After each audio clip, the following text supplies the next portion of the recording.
semuanya, perkenalkan nama saya Clara Intan, NPM 5021086, Prodi Pendidikan Guru Sekolah Dasar dari kelas 3C.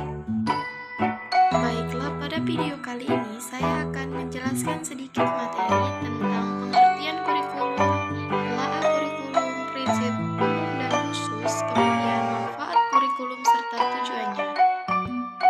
Secara umum, kurikulum merupakan seperangkat atau suatu sistem rencana dan pengaturan mengenai bahan pembelajaran yang dapat dipedomani dalam aktivitas belajar mengajar. Intinya, kurikulum adalah rencana pembelajaran. Oleh karena itu, semua pihak yang terlibat dan berkaitan langsung dengan fungsi kurikulum wajib memahaminya. Kemudian, pengertian kurikulum menurut para ahli yang salah satunya adalah menurut Inman tahun 1966, kurikulum adalah usaha menyeluruh yang dirancang oleh pihak sekolah untuk membimbing murid memperoleh hasil pembelajaran yang sudah ditentukan. Selanjutnya yaitu prinsip kurikulum. Prinsip kurikulum terbagi menjadi dua, antara lain yang pertama prinsip umum dan yang kedua prinsip khusus.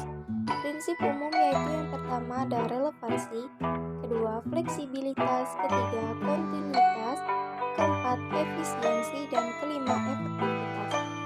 Prinsip relevansi dalam membuat kurikulum harus memperhatikan kebutuhan lingkungan, masyarakat, dan siswa di sekitarnya, sehingga nantinya akan bermanfaat bagi siswa untuk berkompetisi di dunia kerja yang akan datang. Kemudian yang kedua, fungsi fleksibilitas.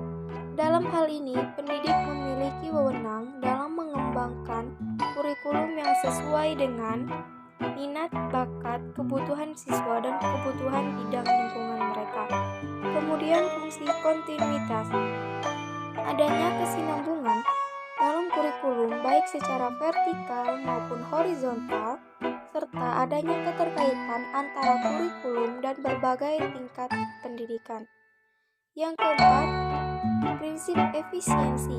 Prinsip efisiensi adalah salah satu prinsip yang perlu kita perhatikan dalam mengembangkan kurikulum sehingga apa yang telah direncanakan sesuai dengan tujuan yang akan dicapai. Kemudian yang kelima yaitu efektivitas.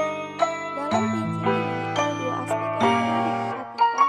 Yang pertama yaitu efektivitas mengajar guru dan efektivitas belajar siswa. Selanjutnya yaitu prinsip kurikulum secara khusus. Yang pertama yaitu prinsip yang berkenaan dengan tujuan pendidikan. Kemudian yang kedua, prinsip yang berkenaan dengan pemilihan isi pendidikan. Yang ketiga, prinsip yang berkenaan dengan pemilihan belajar mengajar. Yang keempat, prinsip yang berkenaan dengan pemilihan media dan alat pengajaran. Oke, selanjutnya yaitu fungsi kurikulum. Fungsi kurikulum dapat diartikan sebagai kegunaan atau manfaat kurikulum bagi pihak-pihak yang terlibat dalam aktivitas pendidikan. Yang pertama, fungsi kurikulum bagi siswa atau peserta didik. Fungsi kurikulum untuk siswa adalah sebagai acuan belajar. Dengan adanya kurikulum, siswa mengetahui materi apa saja yang harus dipelajari dan juga dipahami, sehingga siswa dapat mempersiapkan ujian dengan lebih baik. Yang kedua, bagi guru atau peserta didik. Fungsi kurikulum untuk guru adalah sebagai pedoman pengajaran pada siswa. Kurikulum memberikan patokan yang jelas tentang proses pengajaran dan juga materi yang harus diberikan pada anak didik. Kemudian selanjutnya yaitu tujuan kurikulum. Tujuan kurikulum yaitu sebagai alat pendidikan untuk menghasilkan siswa yang berintegrasi. Kurikulum juga membuat siswa mengerti sistem pendidikan yang diterapkan sehingga siswa dapat memutuskan pendidikan yang ia inginkan di jenjang selanjutnya.